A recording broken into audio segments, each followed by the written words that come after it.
Hello friends, creative ECM training centre में आपका स्वागत है। इससे पहले वाले में मैंने एक वीडियो बनाई थी फ्यूल फीड पंप, जिसमें हमने डीजल इंजन को डिस्क्राइब किया था, इंजेक्टरों के बारे में बताया। तो वहाँ पे कुछ व्यूअर के कमेंट आने लगे हमारे पास कि सर आप हमें ना पेट्रोल इंजन पे एक वीडियो बनाएं। तो आज हमारा टॉपिक है multi point fuel injection system, MPFI का यूज़ पेट्रोल इंजन में किया जाता है। पहले 2000 सन के आसपास गाड़ी के अंदर कार्बोरेटर यूज़ किया जाता था। उस कार्बोरेटर को हटाकर अब MPFI सिस्टम यूज़ किया गया है। इस MPFI सिस्टम को ECM कंट्रोल करता है। कैसे कंट्रोल करता है, आइए हम लोग इस पूरा MPFI सिस्टम को समझते हैं। विथ डायग्राम के साथ समझेंगे कि कैसे पेट्रोल इंजेक्टर में इंजेक्ट करेगा और क्या क्या यूज़ होता है इसका, और इसका एडवांटेज क्या है और डिसएडवांटेज क्या है। MPFI system is widely used in petrol engine in place of carburetor। मतलब हुआ कार्बोरेटर के बदले अब MPFI सिस्टम का इस्तेमाल किया जाता है। क्लियर। दूसरा line, purpose of MPFI is supply proper air and fuel ratio two each cylinder of engine. इसका मकसद है, इसको इस्तेमाल करने का मकसद है कि MPFI ECM को कंट्रोल करता है, और इसका मकसद है फ्यूल और एयर के रेशियो को सेट करने के लिए किया गया है। Clear. Nowadays MPFI system control by electric control module. मतलब कि अब जो है इसको MPFI को कौन सा कंट्रोल करता है मॉड्यूल, ECM कंट्रोल करता है। ECM receive signal from different sensor. ECM क्या करता है, डिफरेंट सेंसर से सिग्नल रिसीव करता है। फॉर एन एग्जांपल मैंने लिखा है temperature sensor, throttle position sensor, ECT engine coolant temperature sensor, oil temperature sensor, उसके बाद oxygen sensor, intake air temperature sensor. इसी तरीक़े से और भी सेंसर हो सकते हैं, जैसे नॉक्स सेंसर वाइब्रेशन को मेज़र करता है, जैसे मास एयर फ्लो सेंसर उसको मेज़र करता है। तो वो क्या है, ECM अलग अलग सेंसर से सिग्नल लेता है, उसके बाद और सिग्नल लेने के बाद एयर और फ्यूल के रेशियो को सेट करता है और सही समय पे प्रॉपर फायरिंग करता है। वही मैंने इंग्लिश में लिखा है, ECM receive signal. ECM signal receive करता है and send to the solenoid air. Solenoid air operator को फ्यूल देता है।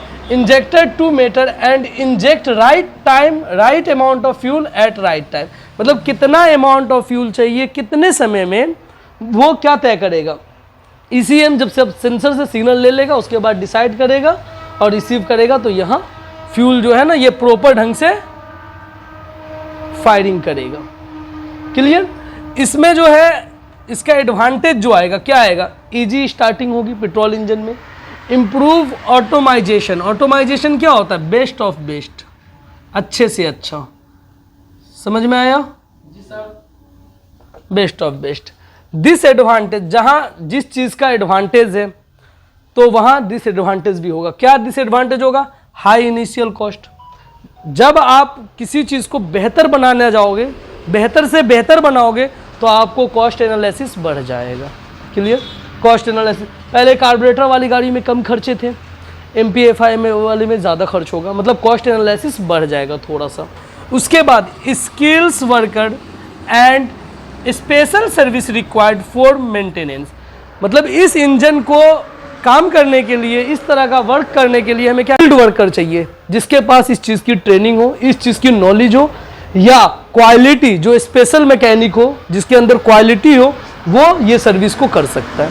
तो ये हमारा डिसएडवांटेज में हुआ। मतलब हर कोई मैकेनिक इस काम को नहीं कर सकता। MPF हम लोग स्किल्ड है, स्किल्ड वर्कर है और स्किल्स सीख रहे हैं, तो हम लोग कर सकते हैं इजी वे में।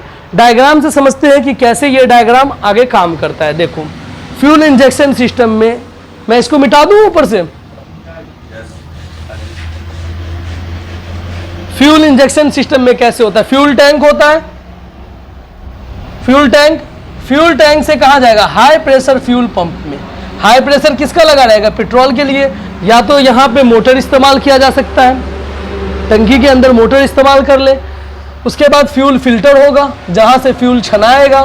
फ्यूल फिल्टर के बाद ये एक वाल्व लगा रहता है, लिमिटर चेक वाल्व, जो कॉमन रेल के पास लगा रहता है। जब हमारा जैसे डीजल इंजन में रेल प्रेशर सेंसर होता है, DRV होता है उस तरह। ये वाल्व लगा हुआ, ये वाल्व के जरिए यहाँ आएगा और फिर इंजेक्टर इसको स्प्रे करेगा। इंजेक्टर कैसे स्प्रे करता है? ECM से हर एक इंजेक्टर पे अलग अलग वायरिंग जाती है, हर एक इंजेक्टर पे अलग अलग पल्स जाएगी। कौन से पिन से किस इंजेक्टर पे जाएगा वो मैं आपको बताता हूं। तो यहां से ECM पे जाएगा, ये स्प्रे करेगा, इधर से क्या आता रहेगा? हवा आएगा एयर फिल्टर, ये एयर फिल्टर है, एयर आएगी, एयर का चैम्बर हुआ तो कंबक्शन चैम्बर में क्या होगा? आग लगेगा। ये सिलेंडर है आपका, सिलेंडर अप डाउन करना शुरू करेगा, वाल्व के अंदर पेट्रोल आएगा और आग लगना शुरू हो जाएगा। ये पूरा सर्कल रोटेशन होता रहेगा। उसके बाद एक छोटा सा डायग्राम और समझिए, सेम चीज है बट मैंने ये समझाया कि ECM से जो वायर जाती है पल्स की वायर जाती है। ECM से कौन सी वायर जाती है? पल्स की वायर जाती है। तो ECM से इंजेक्टर पे 2 वायर होता है। कितनी वायर होती है इंजेक्टर पे? 2 वायर होती है। एक होता है पॉजिटिव, एक होता है ECM से पल्स। क्लियर? पॉजिटिव वायर जो है आपका वो फ्यूज बॉक्स से हो सकता है या डायरेक्ट इग्निशन से भी हो सकता है। मतलब क्या? इस पे 12 वोल्ट आएगा। पल्स का मतलब क्या होता है? पल्स का मतलब होता है फ्लक्चुएशन ऑफ करंट। जब इसको जरूरत है तो करंट आएगा, जरूरत नहीं है तो कम कर देगा। फॉर एन एग्जांपल, ये डिपेंड करेगा एक्सीलरेटर पे। आप जैसे ही ज्यादा एक्सीलरेटर दोगे ECM इस वायर पे क्या करेगा? वोल्टेज बढ़ा कर दे देगा। जैसे ही वोल्टेज बढ़ा तेल का प्रेशर बढ़ जाएगा, तेल ज्यादा आना शुरू हो जाएगा। तो ये हो गया पल्स। पल्स का मतलब हुआ फ्लक्चुएशन ऑफ करंट, एकाएक करंट। इस पे चेक करने पे आपको 2.5 से 3.5 वोल्ट तक बन सकता है। मैं एक ECM का एग्जांपल ले रहा हूं, I-20 पेट्रोल। I-20 पेट्रोल कैफिको कंपनी का ECM होगा। तो उसके अंदर जो इंजेक्टर के अंदर ये पिन मैंने बताया ना, ये पिन कहां से किस पिन पे जाएगी? तो ECM का पिन आउट, ECM 91 नंबर किस पे जाएगा? 1 नंबर इंजेक्टर पे, 1 नंबर इंजेक्टर पे। तो 2 नंबर इंजेक्टर पे कौन सा पिन जाएगा बताओ आप लोग? 47 पिन किस पे जाएगा? 2 नंबर पे। 3 नंबर पे कौन सा जाएगा? 24 नंबर पिन 3 पे जाएगा। 68 नंबर 4 पे जाएगा। ये चारों के चारों ECM से जाएंगे। ये 4 वायर ECM से जाएगी, बाकी की जो 4 वायर आएंगी वो फ्यूज बॉक्स या इग्निशन से आएगा। मतलब क्या हुआ? अगर ECM पे करंट नहीं जा रहा है ECM से तो हमें बस 4 वायर चेक करनी होगी। कितनी वायरिंग चेक करनी होगी? 4 वायर चाहिए। इसको नोट डाउन, इसका फोटो खींच लिए, इसको नोट डाउन कीजिए।